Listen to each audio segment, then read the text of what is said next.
दर्शन या मत या तरंग का नहीं। ये उपनिषद किसी का मत नहीं थोपा हुआ कि उनके विचार को थोप दिया।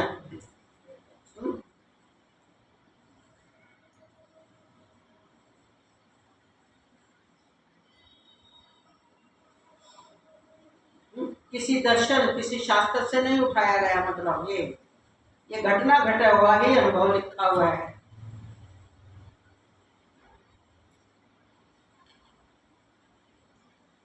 बल्कि उस मौन अनुभूति का ग्रंथ है ये। देखो, मौन अनुभूति को जिस महापुरुष ने ग्रंथ में डाल दिया तो कितनी कोशिश की होगी, क्योंकि वाणी का जो सहारा लिया जाता है वो तो प्राकृतिक है, तो कुछ तो अशुद्ध भाग आएगा ना बताने में। तो उसमें तो शब्द ही नहीं है, और उस अनुभूति को पूरा का पूरा शब्दों में डालना आसान भी नहीं है, इसलिए कुछ तो छूटेगा ही, कुछ नया मिला दिया जाएगा जो अपना अभ्यास होता है, और कुछ उसमें से छूट जाता है भाग। इसलिए पर काफी कुछ खाका खींचकर सामने आ जाता है। जहां साधक और साधक एक हो जाते हैं, जानत वही और जानत तुम्हें, तो साधक और साधक अभेद खत्म। जब मन शांत हो जाता है, लक्षण सुनो उसके, मन और श्वास स्थिर, तब भीतर एक ज्योति प्रकट होती है, वही आत्मा का मौन है।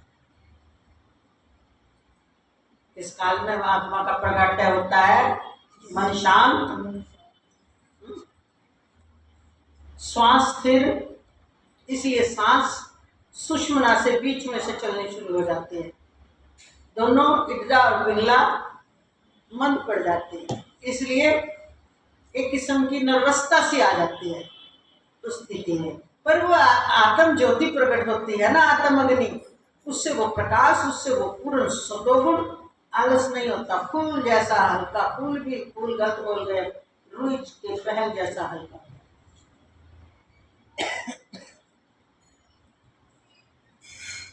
तब भीतर ज्योति प्रकट होती है, वही आत्मा का मौन है, वही इस उपनिषद का सार है।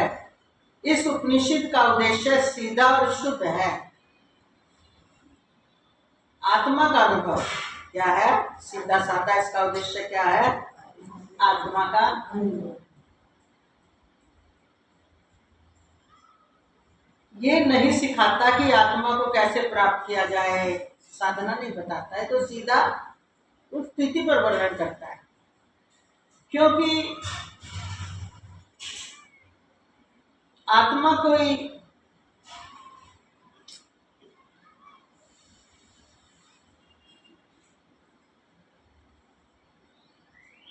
आवरण करने की, हटाने की वस्तु नहीं, ये अज्ञान रूप नहीं, ये तो सदा विद्यमान है। जैसे हमने कल बताया था, इसमें आके दे रखा, जैसे सूर्य को बादल नहीं मिटाते, इसी तरह अज्ञान इसको नहीं मिटा सकता, इसको कोई खर्च नहीं कर सकता, ये तो सदा है। हकीकत यही है, सूर्य की तरह। पर बादल ढांप देते हैं और बोला क्या जाता है? सूर्य छिप गया। अरे अभी तो 2 बजे, देखो रात हो गई, सूर्य छिप गया। जब ग्रहण काल होता है, राहु काल, और जब पूरा होता है कंकणा काल, मतलब पूरा ग्रस्त कर लेता है, तो क्या सूर्य को ग्रस्त कर लेता है? सूर्य किसी की पावर नहीं है उन्हें ग्रस्त कर ले। वो जो राहु छाया ग्रह होते हैं, वो उस काल में जो पड़ते हैं, उनकी जो काली छाया होती है, वो जब जिस समय पूरी सूर्य के आगे से गुजरती है, उतने समय तक वो धीरे धीरे 2, 3, 4 घंटे जो भी लगते हैं, पहले पूरी आती है तो पूरा ग्रस्त कर लेती है, थोड़ा ढकती है, फिर ज्यादा ढकती रहती है, फिर उतरते उतरते जितने समय में ढका उतने समय में वो वापस। तो ये राहु की छाया घूमती है उस काल में, केतु की छाया घूमती है, तो चंद्रमा ढका जाता है।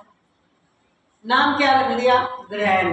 सूर्य को ग्रहण, वो ग्रह ना उसे अपना ग्रास बना लेता है। नहीं, वो ग्रास वही है बस। जैसे आत्मा को कोई भी ग्रास नहीं बना सकता।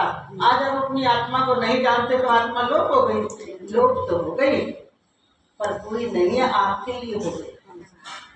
आत्मा को कोई लोप नहीं करता, पर आपकी स्वयं की नॉलेज में नहीं रही, आपकी जानकारी में नहीं रही। क्यों नहीं रही? वो बादलों की तरह विकारों को ही आपने अपना जीवन मान लिया, अपना को शरीर मान लिया, अपने को किसी की माँ, ताई, चाची, बाप मान लिया, किसी का पिता, किसी का पुत्र मान लिया, किसी संबंध से बांध लिया, किसी पद से बांध लिया। ये तो बादलों के विकार आपने अपने ऊपर डाले हैं। आत्मा तो आज भी, जिस दिन आज जब आप चाहो जब उतार दो, पर नहीं उतार पा रहे क्योंकि ये संस्कार इतना परिपक्व हो गया है कि आप में अपने आप को निर्बल मानते हो कि नहीं हमेशा। अरे हमारा मन दुखी होता है, मन घबराता है, संवेदनाएं हमें अपनी तरफ खींचती है, संबंधों की संवेदनाएं देखो हमें कैसे खींच रही है। हमारे तो ऐसे लगते हैं अंदर से एक नस खींच दी हो, नहीं हम नहीं रह सकते संबंधों बिना, जो होगा सो देखा जाएगा। निर्बल मन वाला व्यक्ति बेचारा ऐसे करता है। इसीलिए कहा ये शूरवीरों का मार्ग है। जैसे देश की लड़ाई में कौन लड़ते हैं? जिसके दर पे सिर नहीं, ऐसे भी रहने, ऐसे ही इस मार्ग पर भी वही डटते हैं जिसके दर पर सिर नहीं। यानी सिर का मतलब अहम, मैं उड़ा दिया, चल पड़े मतवाले होकर। कहाँ? अपने को भूल गए थे ना अपनी खोज में, और अपनी खोज करने के बाद ही विश्राम पाते हैं। और वो उस मार्ग में जितनी कठिनाइयां आती है, साधना में कठिनाइयां बहुत आती है। किस प्रकार की? मैं मेरे की ममता खींचती है, शरीर संबंधी जो दिक्कतें आती है, कई बार वो इंद्रियों के 5 विषय अपनी तरफ खींचते हैं। अरे ये क्या जीवन है, यहाँ पर ये नहीं मिला, यहाँ पर ये नहीं मिला, ये क्या जीवन है। कभी अपनों की बड़ी याद आती है, अंदर अंदर देखो मैंने सब छोड़ दिया। अंदर से, बाहर से कुछ नहीं, मान लो वो भीड़ में भी रह रहा है, पर अंदर से सब पे कैंची चलाता है। ना मैं किसी का, ना कोई मेरा, ना मैं किसी का। फिर कितनी बार फैल होता है। कैसे? सामने वालों की संवेदना इतनी पावरफुल होती है, ज्ञानता का बाजार कोई कम थोड़ी है, क्योंकि पावर तो उसी एक की है ना, सब कुछ वही तो बना हुआ है, दूसरा तो कोई है ही नहीं, तो सारी चीजें पावरफुल है। ये तो है ही नहीं कि वही परमात्मा सत्ता ही तो सब जगह ओतप्रोत है। कल हमने बताया था ना, खांड ही तो सब खिलौने बनी है, मिट्टी ही तो अनेक रंग रूपों में आकर के दिख रही है अलग अलग। तो पावर तो उसी आत्मा की है, दूसरी नहीं। जो अज्ञानी बनकर बैठ जाओ, अज्ञानी भी पावर वही है। तो संवेदनाएं भी उनकी एक शक्ति है परमात्मा की। वो अनंत है पर वो एक है, पर उनकी शक्ति अनंत है। तो जो शक्ति भी जिसके जीवन में आएगी, जब शरीर धारण किया गया है, तो अनेक चीजें हैं, संवेदनाएं हैं, इच्छाएं हैं, संकल्प है, आह्लादनी शक्ति भी है, सब कुछ है। इसलिए आह्लादनी शक्ति के कारण हमें आनंद चाहिए। संवेदना शक्ति एक दूसरे से जोड़ के रखती है, तो वह संवेदनाएं खींचती है। जब खींचती है फिर फैल हो जाते हैं, लेकिन सुना हुआ ज्ञान है फिर संभल जाते हैं कि नहीं नहीं, ये तो संवेदनाएं थी, मैं तो साक्षी हूँ, मेरा क्या बिगड़ा, ये तो सब है, हो रहा है, होने दो। फिर संभल जाता है, फिर फिसल जाता है, फिर संभल जाता है, फिर फिसल जाता है। लेकिन जिसका दृढ़ निश्चय है वो एक दिन वहीं जाकर विश्राम पाता है, जो उसका दृढ़ लक्ष्य है। तो कितनी बार गिरे, कितनी बार फिसले, सबसे युद्ध करता हुआ, कभी स्वयं फिसल जाता है, कभी युद्ध कर लेता है। खुद भी कमजोरियां है ना, परिपक्व संस्कार है, स्वयं भी कई बार फिसलता है। खुद अच्छा लगता है, कई बार युद्ध करता है अंदर से। अगर स्वयं की साधना बहुत परिपक्व है, पिछले जन्मों की पावर है, तो फिर युद्ध कर लेता है। और पिछले जन्मों की पावर तो है, अब जिनसे युद्ध करना पड़ रहा है वो उसी के किए हुए कर्म है, संस्कार है, कमजोरियां हैं, तभी सामने आई है। नहीं भरी पूरी दुनिया में हमें कोई डिस्टर्ब करने वाला नहीं है। ये जो हमें संबंध बनकर डिस्टर्ब कर रहे हैं ना, ये हमारी ही भूल के परिणाम है, हमारी कमजोरी के परिणाम है। हम पिछले उनको महत्व दिया हुआ है तब वो हमारे सामने आए हैं, नहीं तो कोई आता ही नहीं। इसलिए भूल स्वयं की ही होती है, कमजोरी स्वयं की ही होती है, और तभी सामने वाला हावी होता है हम पर, नहीं तो कोई नहीं।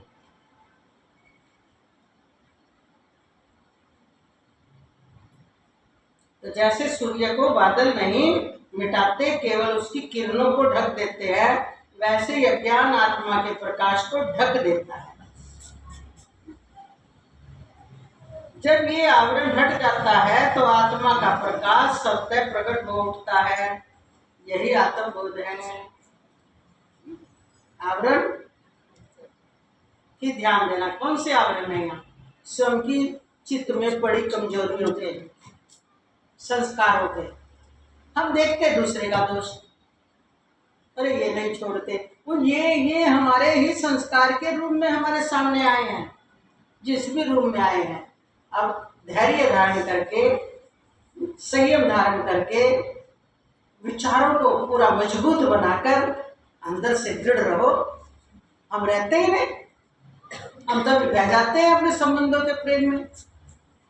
उनका प्रेम नहीं होता, उनका तो नहीं होता है। चलो प्रेम भी कह लो, पर वो तो जन्म देने में कारण बनते हैं ना, हम प्रेम भी कह देंगे।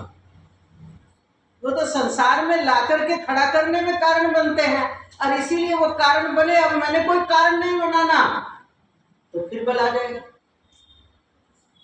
फिर बल आएगा। और अगर हम ये सोचेंगे ये दुख दे रहा है, ये मुझे सता रहा है, तो फिर आपका बल नहीं जगेगा, आपने तो दूसरे पे डाल दिया। ये मैंने ही कारण बनाए, और तब ये कारण के कार्य रूप में मेरे सामने आ रहे हैं, इसलिए अब मैं इनको पुनः संसार में जन्म लेने का कारण उपस्थित नहीं होने दूंगा। इस तरह सजग रहना पड़ता है हम सबसे, ब्रह्म ज्ञानी को भी। नहीं तो प्रतीतियां भी घेरे में डालकर कई बार ज्ञान के प्रकाश में आवरण लाने का कार्य कर जाती है। इसलिए ब्रह्म ज्ञानी का क्या अभ्यास रहना चाहिए? हर समय तक अपने स्वरूप में रहना, यही उसका चिंतन है।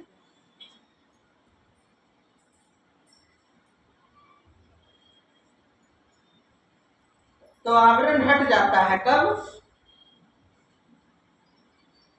जब यह आवरण हट जाता है तो आत्मा का प्रकाश स्वतः प्रकट हो उठता है। यही आत्मबोध है, ना कोई साधन, ना कोई क्रिया, केवल पहचान। इसलिए बोलते हैं। और हम अपना सुन लिया होगा कौन से साधन? अंदर के साधन। आप सोचते हो ये बाहर के साधन तो मजदूरी वाले साधन है भाई, इनसे तो बहुत ऊपर। आपको मजदूरी वाले साधन करने आसान लगते हैं। आज मैं 1.25 मन रोट लगा दूंगी, आज मैं ये चढ़ा दूंगी, आज मैं ये कर लूंगी, आज मैं भूखी रह जाऊंगी, आज मैं व्रत कर लूंगी। 1% भी बल नहीं इस स्थिति के लिए। इसलिए किसी को जस्ती नहीं, इन्हीं साधनों की खटपट लगे, और नहीं तो अपने घर का हम कुछ कर लें। जो मजदूरी करने की आदत है ना, इन्हीं में बल मान रखता है। अध्यात्म आत्मबोध के लिए ये साधन सक्रिय नहीं है। आत्मबोध के लिए अंदर के साधन, इन साधनों से तो उपरामता हो जाती है, बल्कि करने कराने से भाग जाती है वृत्ति। ये साधन कर करा के यार ने कितने जन्मों तक, अगर इस जन्म में भी करके देख लिए, ये साधन तो जन्म का ही कारण बनते हैं। ये साधन तो कर्म करवाते हैं, और कर्म जन्म का साधन बनता है। ये अंदर के साधन है विचार के। विचारों के द्वारा ही विचार के विकारों को मिटाना पड़ता है। और कौन से विचार लाने पड़ते हैं? मुक्त होने के विचार, शब्द है अपने स्वरूप को जानने के विचार। जब वो विचार हावी होते हैं तो सारे विचारों को मिटाकर स्वयं भी शांत हो जाता। ये आपको पता होना चाहिए। जो जिस चीज का इलाज है उसी वस्तु से इलाज करोगे तो इलाज होगा। है तो पेट में दर्द और कह रहे हो लो रोटी खा ले, लो ये खा ले। अरे पहले पेट दुख रहा, पेट में उठा रहा है, तुम रोटी खिला रहे। चढ़ा हुआ तो तेज बुखार है ठंड का, और कह रहे हो ले ठंडा ठंडा पानी और पी ले, तो साधन हुआ उसका? मार रहे हो तुम उसको। तो जिसका जो साधन है, जिस साध्य की प्राप्ति के लिए जो साधन करना चाहिए, अगर वो सही सही करोगे तो रिजल्ट तुरंत आएगा। और हम करते हैं यही साधन, होते सोचते हैं भगवत प्राप्ति हो जाए, और बाहर से क्या करते हैं भगवत प्राप्ति के लिए? साधन अपनाते हैं वही जो शरीर की पूर्ति के लिए बना रखे थे, कर्म इकट्ठा करने के लिए बना रखे थे। अरे कर्मों को मिटाने के लिए तो कर्मों के कौन से साधन अपनाने पड़ेंगे बताओ आप? कर्मों से उपराम जाना पड़ेगा ना, अंदर से। बाहर से सहज जो हो गया हो गया। मुक्त किसे कहते हैं? आत्मा तो सबसे ही मुक्त है कि कर्मों का बंधन मिट जाए। अब फिर कर्म किए जा रहे हो, उनमें आपका लगाव पड़ा है, ये कर लो तो ये हो जाए, ये कर लो तो ये हो जाए, ये कर लो तो ये हो जाए। तो आपका तो कर्मों से अभी मन ही नहीं भरा, तो मुक्त कैसे हो जाओगे? मुक्त स्वरूप में स्थित होने के लिए सारे आवरण अंदर से फाड़ने पड़ेंगे, विचार रूपी हवा के द्वारा सब हटाने पड़ेंगे। फिर आएगी वो निर्विचार स्थिति, और निर्विचार स्थिति ही आपको दिखाएगी आपका स्वयं का परिचय, और वो परिचय आपका साक्षात्कार अनुभव है। फिर आप जब लौट के आओगे तो जनक जी जैसे बनोगे। फिर तो जनक जी ने राज भी कर लिया। किसने करवाया राज? संस्कार में संस्कार था ना, उन्होंने आज्ञा दे दी कि तुम ये कार्य कर सकते हो। फिर तो जिसका जो संस्कार है वो कार्य करे निपुणता से, पर अब उसकी तरह थोड़ी कर रहे हैं जो पहले करते थे।